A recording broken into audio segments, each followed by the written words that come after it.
All right, then. I'll go first.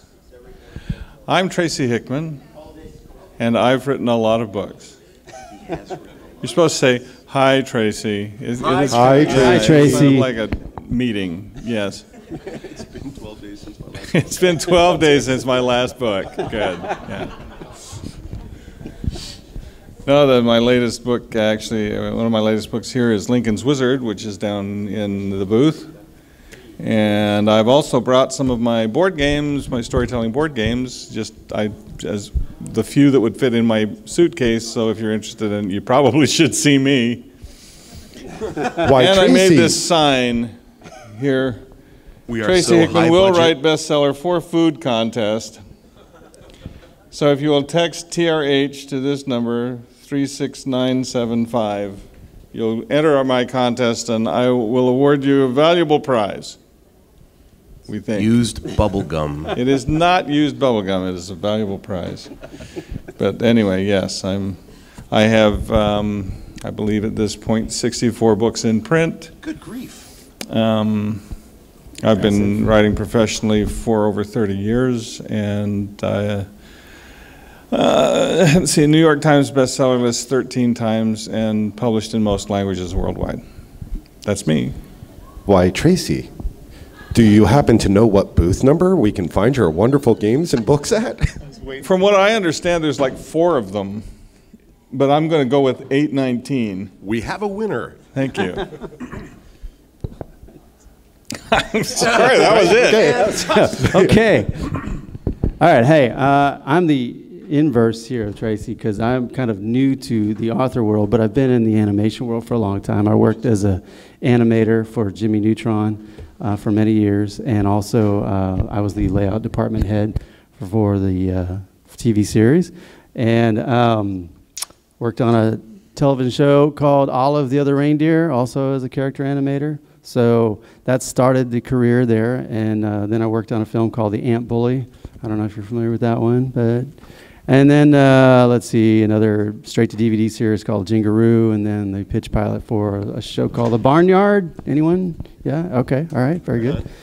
Then that kind of got dragged me into the illustration world, and have started illustrating children's books, and have been illustrating those for a while. And then I decided to actually write a cartoon strip called Willy Nilly, and then I've published 2 books in support of the cartoon strip. So kind of ramping up in the authorship world. This nowhere near 64 books, but you know, hey, I've got 2. All right. I think you're actually missing a really important key thing here, because you know, I at least in my household, Jimmy Neutron was a big thing. You made it so that we had time to write. You helped distract the kids so that we could make it to the books. Yeah, you're right. You're right. Oh, that's good. Good. So that means I've got a piece of me in all of these now. All right, David Brehm, thank you very much. Do you have a card, by the way? I want a card. Yeah. So, my name is Quincy J. I'm a cross-genre author. I've got 2 novels out, 2 short story collections. I work with the Wordfire Press booth. That's booth 819 we've been talking about. I do a bunch of things. I got my start really as an independent author and anthology producer, and there's been just this sort of natural evolution into a series of novels that have come out. So I'm kind of gaining ground. So yeah, I still just have the 2, but there's going to be more, a couple more out this year. So it's going to be a good year. All right. Hi, everybody. My name is Peter J. Wacks. I am a child actor, game designer, comic scripter, novelist, managing editor of Wordfire Press. I'm actually at booth 817. Nice, nice. He's always got to do that. You worked that in well. Thank you, thank you. I grew up reading, Tracy. Me too. Does that date you at all? No, I don't know. Dragonlance, you might have heard of it. A lot, actually, yeah. But Dragonlance is so, I mean, it was such a definitive part of growing up and wanting to be an author. You know, when I'm... Thanks, Tracy. It's your fault, I'm so man. sorry. It's your fault. Yeah, You can't blame all that on me. But, Been you know... seeing the doctor ever since. A big part of, I think, what I'm going to be doing on this panel is my perspective as the managing editor of a publishing house, you know, bringing together a 350 book library that is what WordFire is, and the massive crushing weight of that, because, you know, publishing Don't is talk to easy. me about crushing weight, dude. 4,000 pounds in and out of the building every show. You wanted that job. Yeah, it's a good point. It gets me where I want to be. So, okay, we don't have a moderator. Let's... We are totally directionless. Well, yeah. No, not quite. And We're by all the in way, trouble. if you do have questions, and if you do have questions, we're happy to answer your questions. If you have multiple questions, please use a different voice for each one. That Accents way- are appreciated. Yeah, And absolutely. actually, distinct personalities are encouraged. Well, let's start off with, I mean, are you interested in what facet of publishing? I mean, are you interested in kind of the top tier, big five publishing? Are you interested in independent publishing? Are you publishers, or do you want to be publishers yourselves? How So many? then that gives us a how many direction, people in the certainly. audience are writers? Uno más. Okay. Tres. How many are the 24-hour-a-day support network for writers known as Writing Spouses? Okay, Yeah, okay. her question is going to be, when does it end? Well, that's the easy one. It doesn't. Bless you. Okay, so you guys are writers. How many of you are published? Even independently. Okay, so 'Cause that so we absolutely want to start counts. it. We want to start at basically the basics. How to Yes. start getting yourself out there and getting yourself known, and what that first milestone is. Tracy. Yeah, let's start with Tracy, because he did it. There's several different paths here. So I think starting with Tracy is certainly one of them. How? Yeah. Okay. So let's start with telling each of our paths. How did you make your break into being a creator? Well, first of all, I think that there is a tribe of the creators. And that those of us who write are of the tribe of the creators. Those of us who create art are the tribe of the creators. We are the music makers. We are the dreamers of dreams, to quote O'Shaughnessy. And we are the people who read O'Shaughnessy, okay? So I think that being of the tribe of the creators, that is part of what drives us to write and to produce art and to try to communicate through art. That being said, there are many people who are of the tribe of the creators who do not have the craft or the discipline to produce art or writing that is going to go someplace, and that's going to get read. I used to say published, but I no longer believe that. I know that many. It used to be that the goal of an author was to get published, but I don't believe that anymore. I believe that the goal of an author is to find an audience today. And how to find an audience, connect with the audience, and inspire the audience is really the objective today of a writer. To find a way to make a living to do that, frankly, is the challenge that every writer has today. It's much different than it used to be. Publishing today is much different than it used to be. And the ability to make a living as a writer is much different than it used to be. And that requires a change in perspective. As for my own path, everybody, I think, takes their own path. And someone said to me once that it takes 10 years to become an overnight success. Everyone finds their own way. In my case, I started as a game designer and was actually just trying to feed my children and buy shoes for them one winter. That was when I sent the adventure game designs that my wife and I had done to then TSR Incorporated, and they hired me as a game designer. When I came in as a game designer, I had my first manuscript, and that manuscript, it was pointed out to me immediately by the editor he had me spend my first week at work diagramming every sentence of my work. And it was a painful certainly, discovery to me, since I had thought I'd left diagramming sentences back in high school. What was his last name? Desaad? No, it was not Desaad. It was Alan Hammock. And he did me the greatest favor of my life in making me do that, because I discovered that every sentence that I wrote started with a prepositional phrase, and every sentence had a passive voice. Ouch. You could not read my text and stay awake. It was better than Sominex. It was dreadful. But it was from people, editors like Alan, that I learned the craft of writing as well as the passion for the written word, and to be able to meld those. It was through my writing games, actually, that I learned technical writing first, and that led me to organized, structured prose.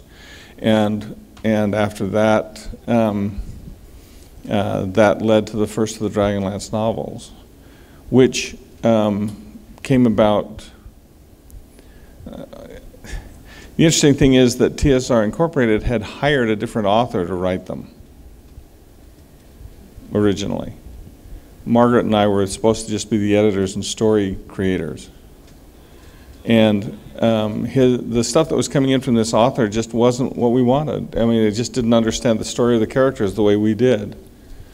And so on one weekend, we wrote the prologue and the first 5 chapters of what later would become Dragons of Autumn Twilight. Gave it to the editor, senior editor there. She went and locked herself in the office and read it. When she came out, she said, "Wow, this is exactly what we need." And so they gave the advance to the other author, so we didn't get an advance, but they made up with it for that with a really small royalty. And that's how I started writing. That was my path, but everybody's path is different. Yes?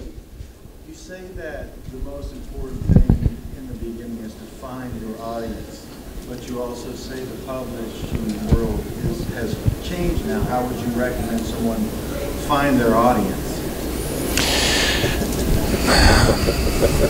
Well, I mean, that's the magic question that everybody's asking. That's the magic question everybody asks, is where is the audience?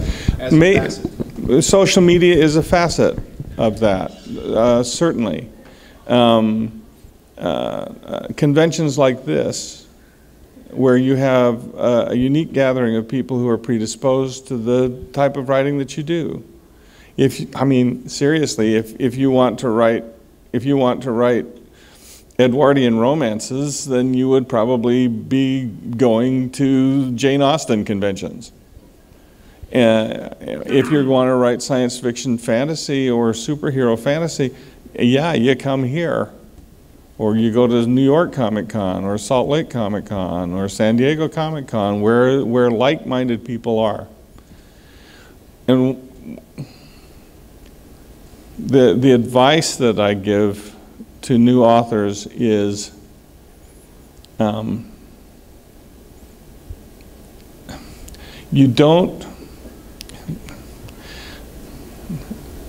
been published for 30 years, and there are entire provinces in China that have never heard my name, okay? I say that to remind myself, and as an example, that you don't need to sell everybody in the world. Dickens in his day, they estimate, had an audience of 25% of the English reading public. Today, in order to get on the New York Times bestseller list, today to be considered a phenomenal success in publishing, you would need to publish to 0.02% of the reading public in the United States. 0.02% would be a runaway bestseller. You don't need to sell to everybody in the world. What you need is enough of an audience to support yourself and what you do. The Da Vinci Code sold in its first 6 months out of the gate to 0.03% of the American public. Well, the number for bestseller is like 3,600. It depends on the week. It depends on the format. Yeah. That's smoke and mirrors. It depends on hardcover, Gotcha. trade paper, mass market, ebook, Pre-sales. combined list, which list you're going for, USA, Publishers Weekly, New York Times. It's an editorial list. Discard the notion of the bestseller list. It's not about fact. It is an editorial opinion list. There was a series of lawsuits about that in the 1990s, which the New York Times won, to be able to say, no, we get to put what books we want on it, not just number-based. Now, they do their best to report on numbers as delivered by BookScan and Nielsen, Yeah. but it is still an opinion list. Really, it's about audience, not the list. It's about audience, not the list. If you go to Comic-Con in Salt Lake, there's like 160,000 people. San Diego, around 200,000 people. If you can connect with just a minor fraction of that, you can be a self-published author and do just great. And then where would you go from there?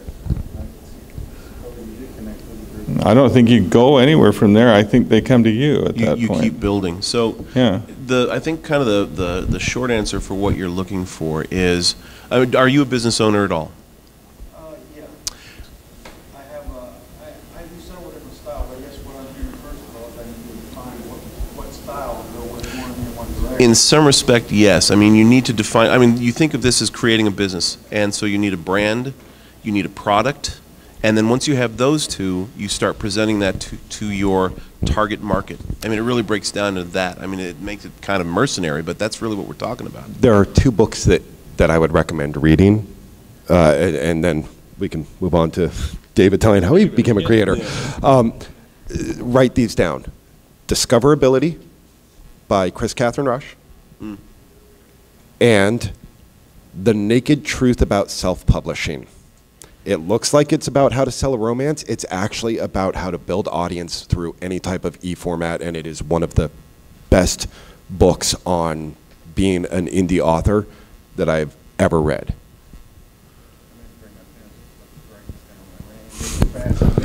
Discoverability and Naked Truth About Self-Publishing. Yeah, email that to me later if you would. Well, yeah, I was 'cause going to say, grab my business card on the way out and friend me up, and we'll share data. Exactly. Exactly. Go ahead. I so don't want to follow that. These guys are all pretty serious writers. I'm coming from the sort of educational and cartoon side of things. So I write a lot of gags, do some funny, mostly like I said earlier, I've started illustrating first. So did illustration for some books to actually help kids. One was to help them with their bilateral movement skills. It was called Movement with a Purpose.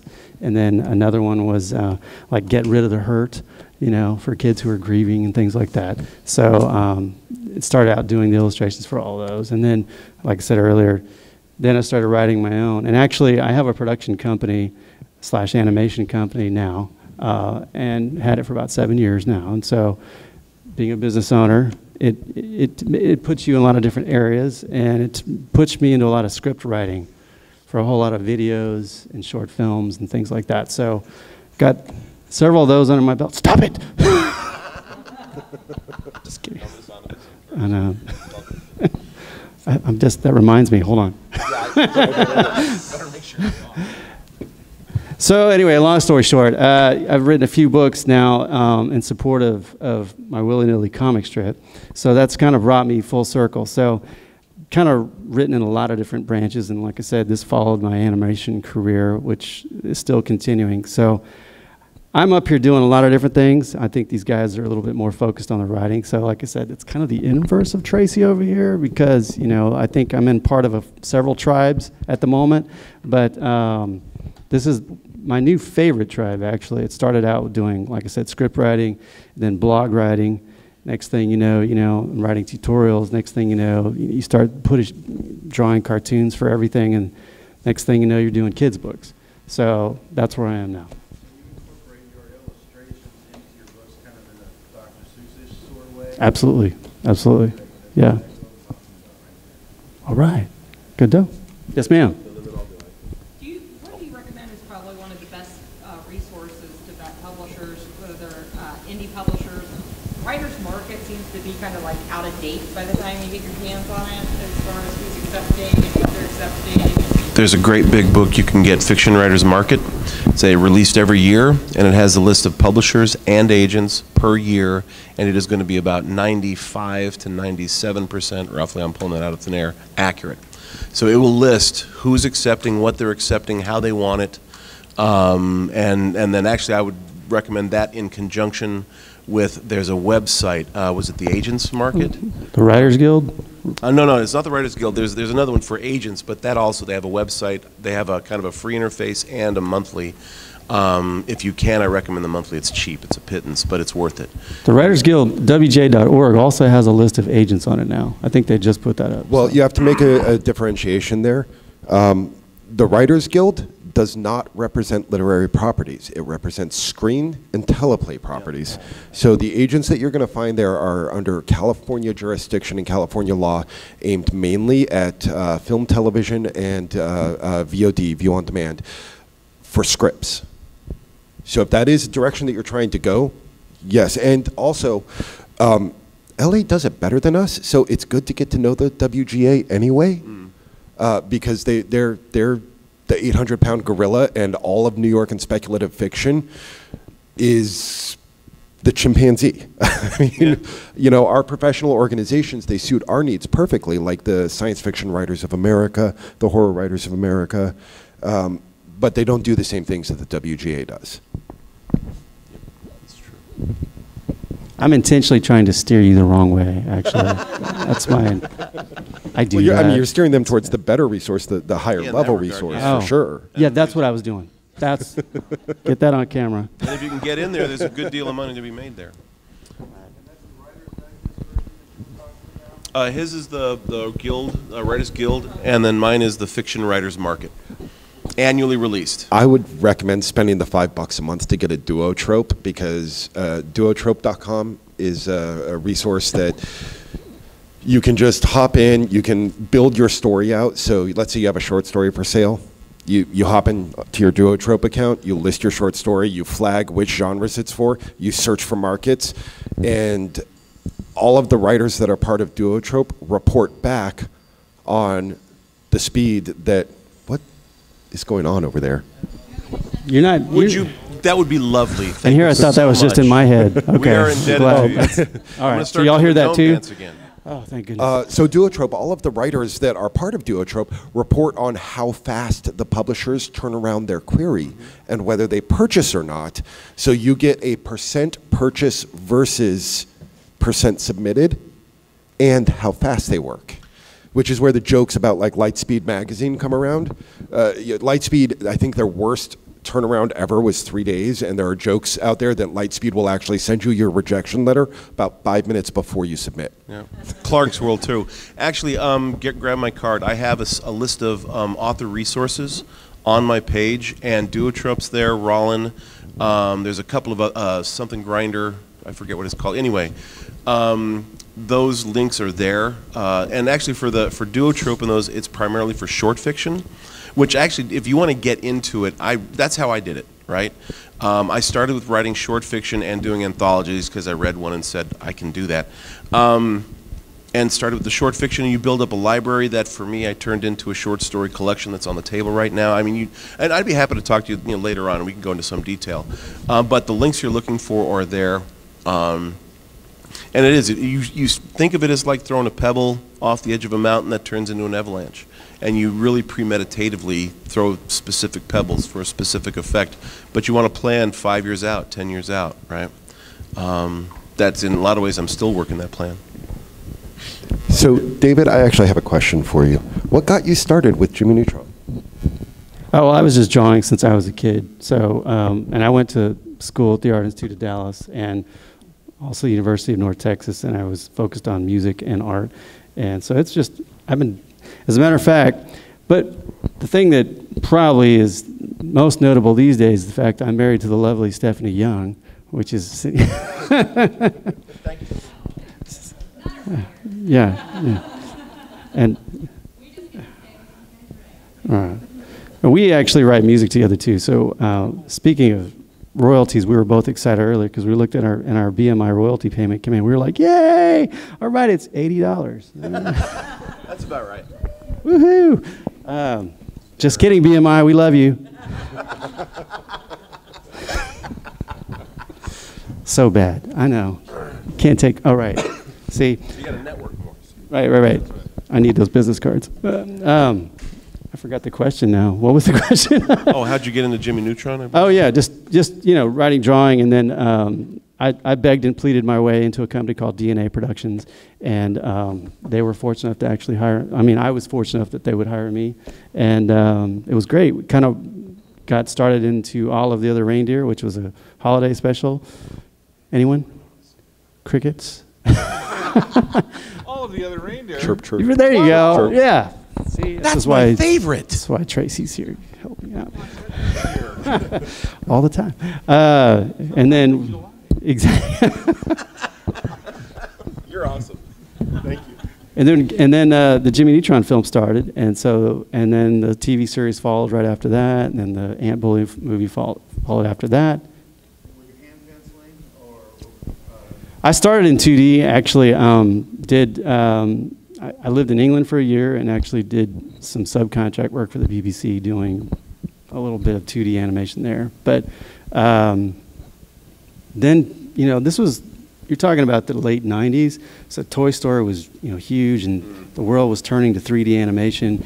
And so that's actually why I went to the Art Institute Dallas, was just to update my skills, because I did it backwards. I actually went from getting a bachelor's to getting an associate's degree, strictly because I wanted the training, and so got trained in 3D animation, got into DNA Productions, and kind of went on from there, right up until the economy tanked in 2008 and so on and so forth, and that was great. Remember those good times? No. So your origin story is really you followed your passion and then begged. Yeah, pretty much, and Awesome. Still do, actually. Well, we all do. That's yeah. so I mean, not that's- fair. Is it my And you, turn? sir. All Yes. right, so You with the hair. yeah. See, okay. So what I'm- inspired you to the Mohawk? Honestly, okay, so, and I'm going to lead into this. I'm going to try and truncate it. I did not start as a writer. I always wanted to be one, and the phrase I remember as a kid was, "So, do you want to be a starving artist the rest of your life?" That was my father. We've reconciled since then. He's very supportive now. Anyway, that got me accidentally into IT. So then I'm 42 years old. I've poured my heart, my soul, my very being, and a marriage into IT. And then one morning, after I'm separated because I'd become a completely miserable jerk, they said, "You can go now. We're laying off a third of the workforce." Woke up one morning with a severance check in my hand. What the hell am I going to do? Well, it really was a choice between going back to IT or dying happy. And I chose to die happy. So I said, I went to a convention in Denver, met some steampunkers, I met some authors, some agents, and I said, I'm going to write. And then I wrote this first book in 2 months, 150,000 words in 2 months. It poured out of me. It's been revised a few times since then, but the point is that I went from IT and a corporate job to living the dream. And it's a rough road. It is. I mean, if you go down this path, you got to be willing to invest in yourself and sacrifice a lot of personal time for building a business, right?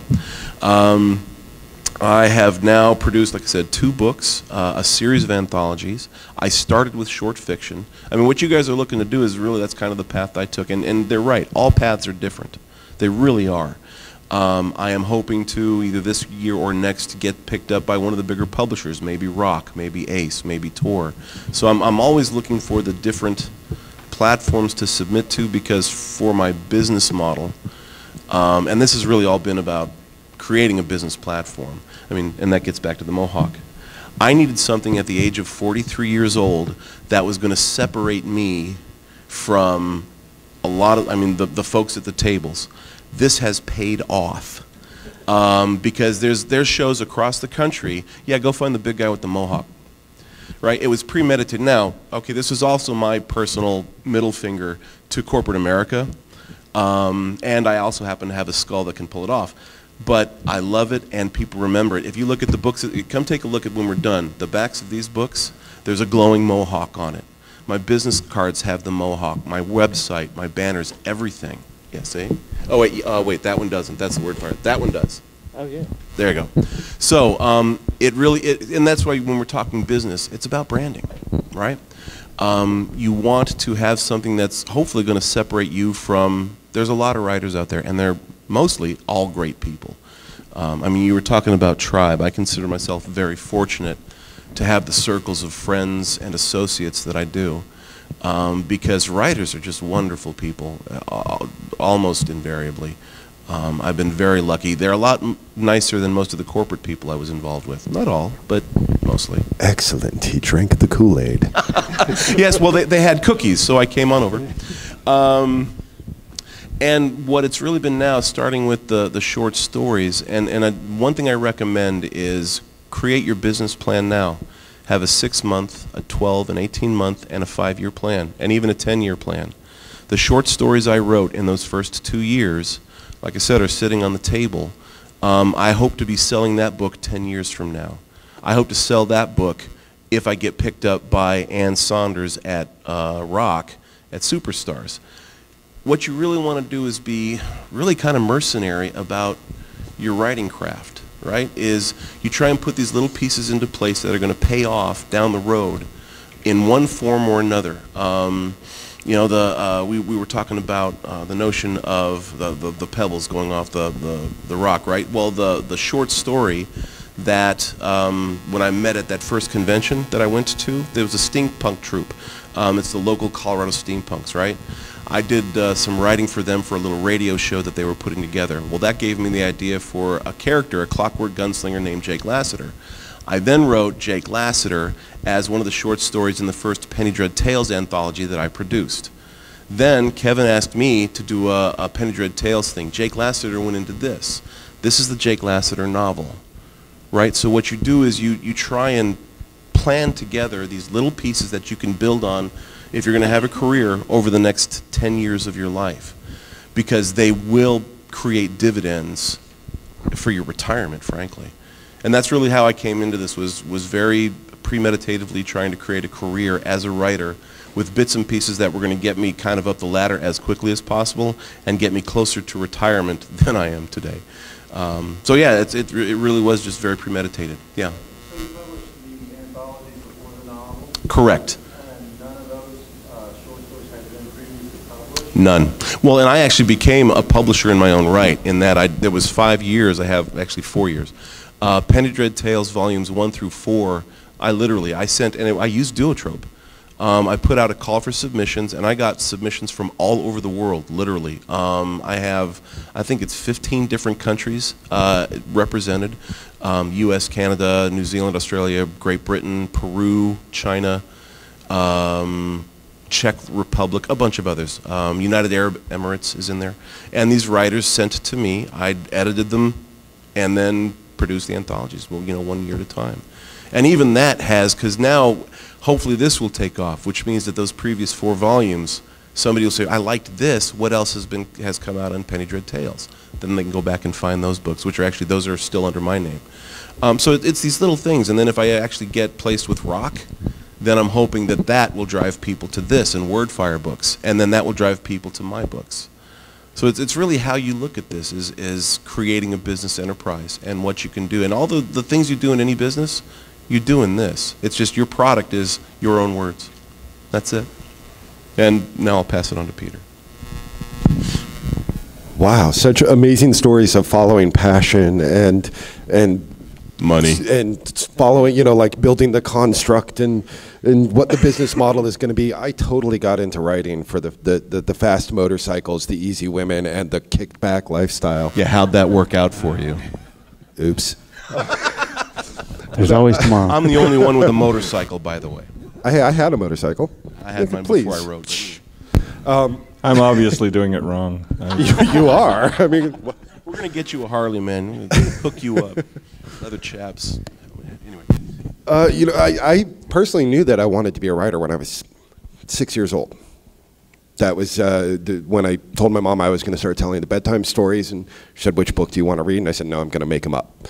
And even a few of those tales that I came up with back then have actually stuck, and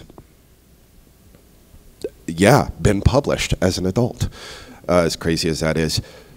But I mean, I varied all over the place. I wasn't just a novelist, wasn't just a writer. I was interested in being a creator. I have a graphic novel that I just wanted to like learn how scripting worked and how the art would integrate in with it, and it just happened to become a finalist for the Bram Stoker, which was like, holy crap! Congrats. Okay, that happened. But game design, cyberpunk, I loved gaming, and so of course I wanted to create in it. And it's one of those things where it's life is a sandbox, and if I love something, I want to make some of it because it's super neat. And at that point, you just kind of got to figure out, okay, if this is what I am going to do, then how do I pay rent and, you know, make sure that my kiddo has the things that she needs. And most of my life has been a reaction to accidentally creating things. He's a good friend of mine. I know him. Yeah, that makes sense. That's awesome. Yeah, but my reactions tend to sweep up a lot of people. And They do, yeah. Like I said, it's create worked out well successes for a lot of people. So myself included, technically. right. You know, I can definitely agree with you follow your passion, absolutely. I think that's the one thing all four of us have in common as creators is that it's a passion. There's no okay, I'm going to go out and I'm going to accomplish this for this thing. It's no, this is who I am. Now let's figure out how to make this work with my life. I wrote my first novel in 4th grade. Right on. Thanks to my mother, I still have it. And I had determined in 4th grade that the way one wrote a novel is one wrote a few more pages every day. And then after you had enough pages, it was a book, right? So I set out doing this, and I wrote. Brilliant. It was brilliant, yeah. And so I wrote it. It was called the X1 because it was the 1960s, and everything with an X in front of it was cool. And it was about a giant battleship because, quite frankly, that's all I could draw. And Right. so yes, it was an illustrated piece. And, yeah, and the X1 was in San Francisco, and it sailed out of the harbor, and it went to the South Pacific, where all wars took place when I was in 4th grade, and it was attacked by 500 airplanes and 200 submarines. Wow! And it sank. And it was What a surprise. It was on page 2. And we're not talking, we're talking 4th grade paper, with like the little dotted line in between, so you had made the B in the right place and the P in the right place, and it had like big chunks of wood floating in it because it was milled, like, 3D. And so I had, it was kind of early virtual reality, and so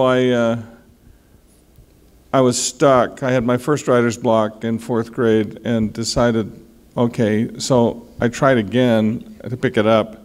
He was rescued, sent to prison, escaped, got another boat. But, my heart just wasn't in it anymore, and I decided right then and there in 4th grade I would never be a writer.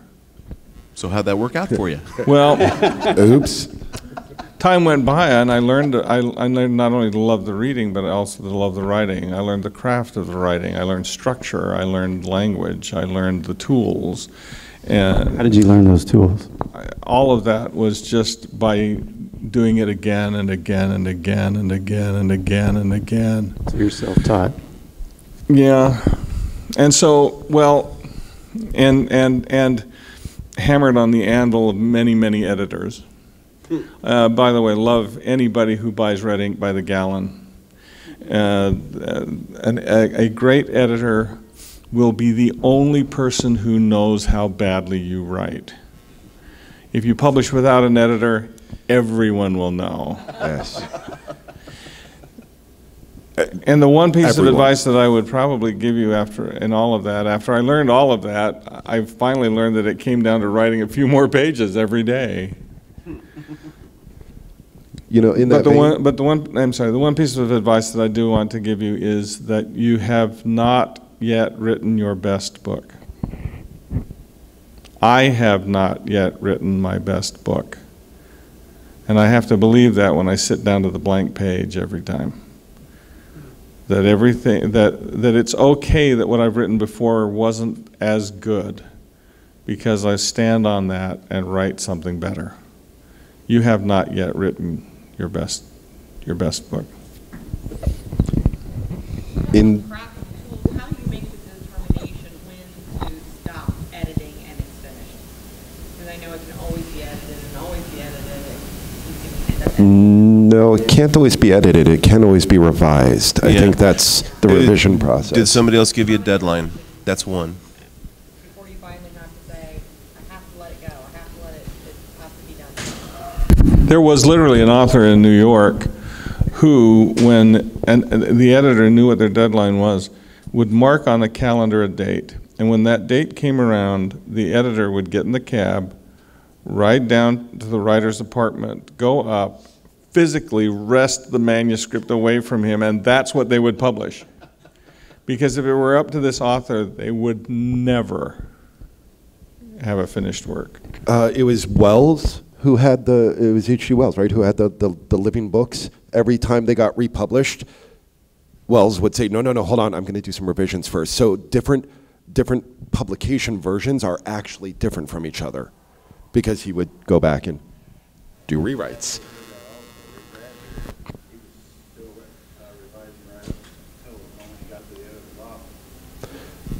I think there's something to kind of factor in when you want to make that determination. And this is assuming you actually have a body of readers who are reading what you like, right? You've established that. You know, the goal is if you can get 1,000 people to buy everything you write, you can earn a living as a writer. What is, and this is understanding your business, what is their expectation? Because there are people right now, and you know, this is a pain, and so, I mean, it's painful, but the truth is there are guys, people, men and women, cranking out Yeti porn, book after, I'm not making that up, I can show you a cover, it cracked me up when somebody showed me, that are cranking that out that is from a stylistic, grammatical, typographical perspective horrific, and they are making a boatload of money. I'm talking 7 figures a year, right? It's happening. Now, there's a couple of things you want to factor in. Again, we get back to what is your brand. Do you want to be known as the person who's doing that? Do you want to be someone who spends 2 years? I mean, R.R. Martin, he's taken a long time to write his books to the chagrin of a great number of people. You want to find what your niche is, and I wouldn't sacrifice your kind of your self-respect and your style and your sense of writing for purely business concerns, but I would absolutely factor in if you can do 3 books a year that are more than satisfactory to your audience, you're gravy, right? Get them to that point, find out whatever that point is, and then when you get it to that point and have it in your head, move on, right? Because if you don't do that, you're leaving money on the table. Yes, I'm a mercenary. That was one of the things I actually liked about having a comic strip.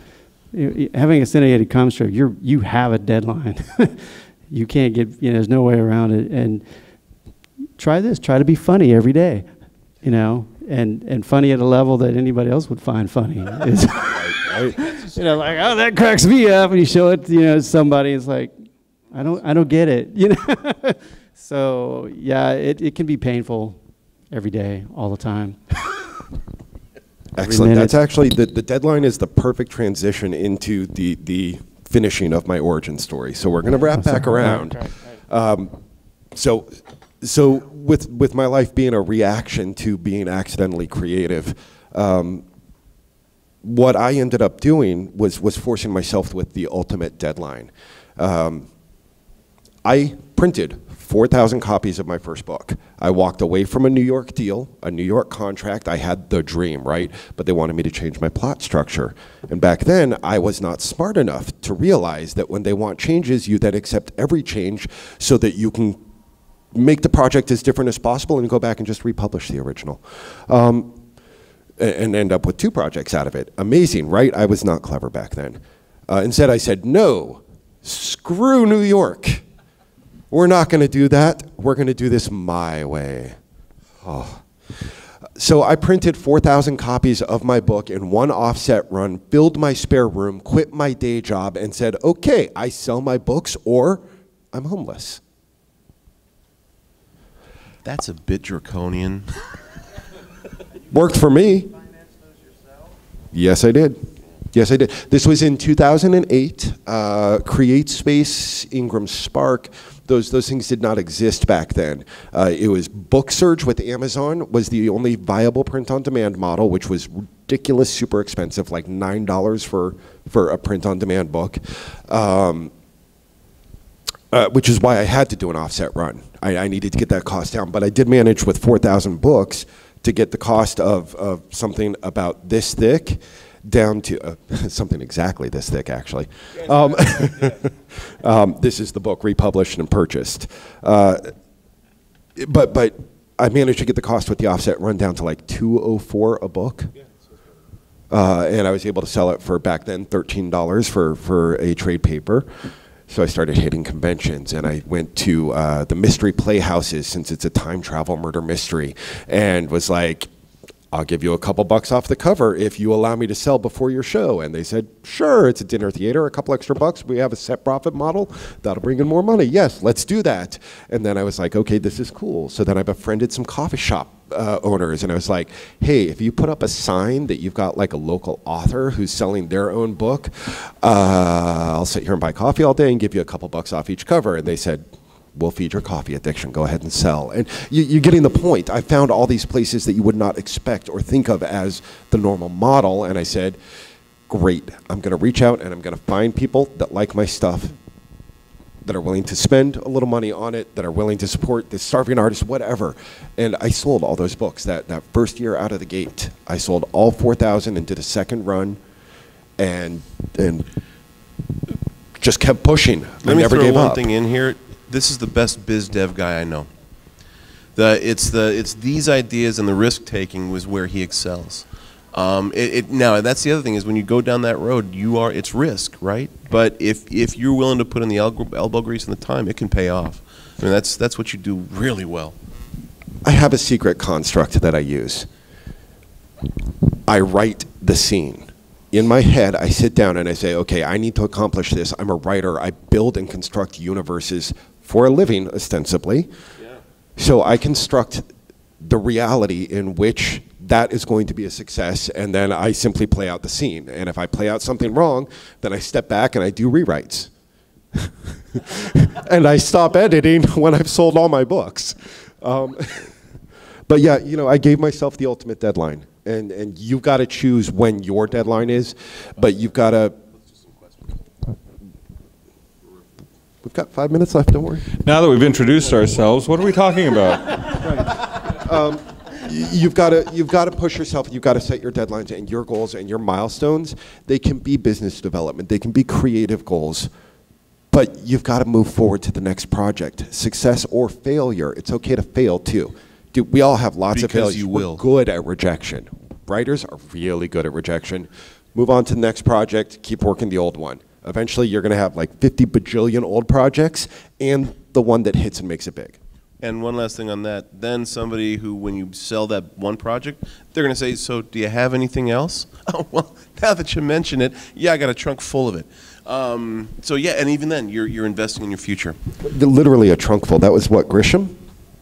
Yeah, it was Grisham that drove around with a trunk full of his books and sold them at gas stations. Whereas Korea did a trunk full of guns. Wow. Okay, are there any more questions? We have like 3 minutes left. When you guys are writing, do you tend to structure out your main characters and everything first, or you just kind of let them develop as you tend Plotter and to write? pantser. Tracy? I'm a structuralist. William Goldman says that story is structure, and I very much believe that. So, yeah, I start with the foundations and do a structural outline. I do believe, however, that an outline should be held the same way that one holds a handful of marbles. Okay? Yeah, if you try to hang on to an outline too tightly, then you lose your marbles. If, on the other hand, you say, oh, the situations and the characters are free and they will go wherever they will, and they just kind of wander, and then you lose your marbles again. The story is structure, meaning it has structure, but that the characters, the situations, and the events that take place then need to settle naturally, organically within that structure.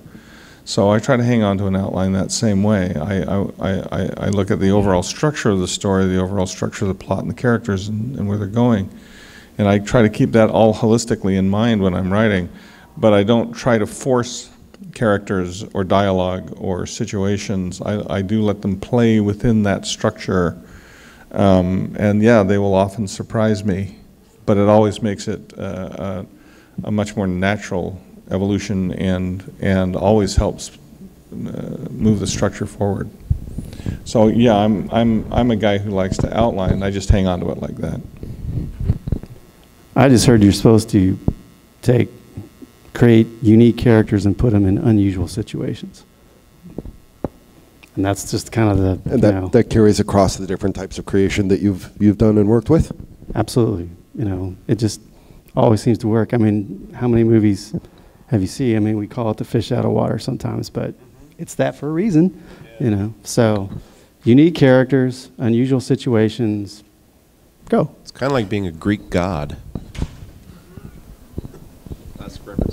I started out with a mohawk. Yeah, exactly right. I started out purely as a pantser, and I think if you were to compare, dancer, yeah, that too. Okay, well, you saw the gnome dance. That started out. That was really pantsing. That started actually with a joke a buddy of mine and I had in college. It was a scene of a guy in a trench coat getting thrown out of an airplane. That's where that began. Now, as I've evolved over the past 4 years, I am now essentially laying out the plot arc. And I know the characters I'll be dealing with, but then I literally kind of weave the story based on that structure, right? So I'm kind of in the gray area in between, although I do have one exception. There's one where I've got a full-blown outline. So it depends on the project and what I want to accomplish with it. It varies for me. Yeah, I plotting versus pantsing, flying by the seat of your pants. That's the commonly used phrases for it, plotting versus pantsing. And I really actually kind of play for both teams. That's naughty. It just came out. You heard it here first. Right. It is. Oh boy. Quick, burn that before it goes to the web. It doesn't work that way. I do a lot of plotting, a lot of outlining, but NaNoWriMo of 2009 taught me that I actually can pants also. A friend of mine, my first Nano, told me, oh, no, you have to come up with a new idea right as you're starting just to mess with me. And I was just like, okay, I was constantly exhausted. Remember, that was after the year of absolute insanity with those first 4,000 books, right? So I was like, okay, a private detective wakes up 1,800 miles from home, missing 3 days worth of memories. How does he figure out why he's there and what happened to him? Perfect, I can pants this. And I did, and I just kind of discovered the entire story and found a love for discovery writing as well. So now I guess it depends on the project. If it's something where I need an outline, absolutely, I'll go with an outline. If it's something where I can play with discovery, I'll play with discovery and go back and restructure and fix it later. Absolutely. Usually when I'm in my car. So we are 2 minutes over. Last thought from Parting shot. Anybody got any Advil? I kind of got it. My wife's look at her. She's like, oh, no.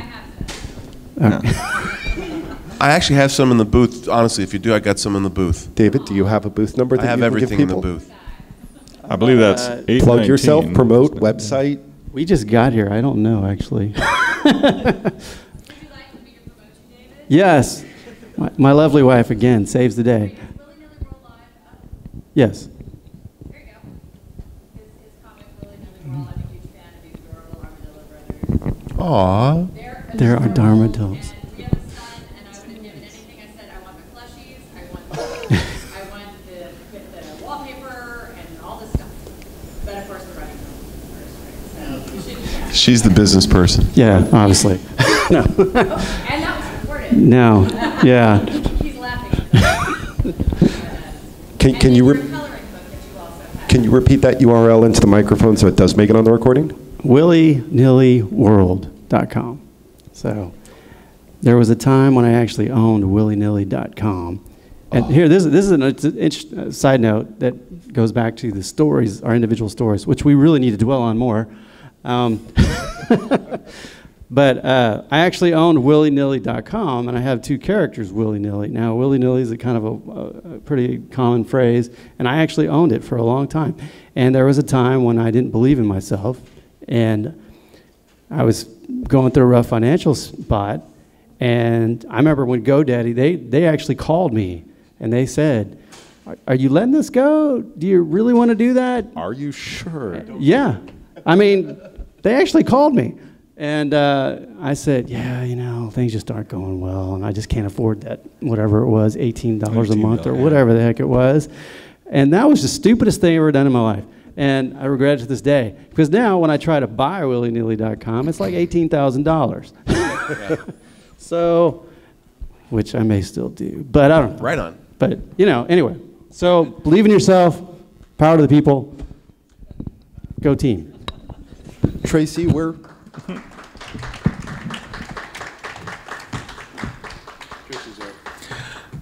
I changed jobs. Actually, no. I was offered a position at The Void as director of story development, and so now I am actually creating virtual reality experiences. If you go to thevoid.com, you'll see exactly what it is that we're building, and it is extraordinary. We estimate we're about 2 years ahead of everybody else right now in what we're developing. And other than, so I find myself at the age of 60, I find myself getting a 9-to-5 job after spending 30 years without one. So, you know, I got to write home and say I got work. And it is actually a very different life for me to have a regular paycheck and health insurance. So, Amen. Hurrah, you know, and I still get to write, so that's good. I do actually hope that you will text TRH to this number. Can you read that number out, Tracy? Why, yes, I can. If you'll text to the number 639-63975, the letters TRH, then you will enter into my fabulous contest. Not only that, but what this will allow me to do is it allows me to be in touch with you directly.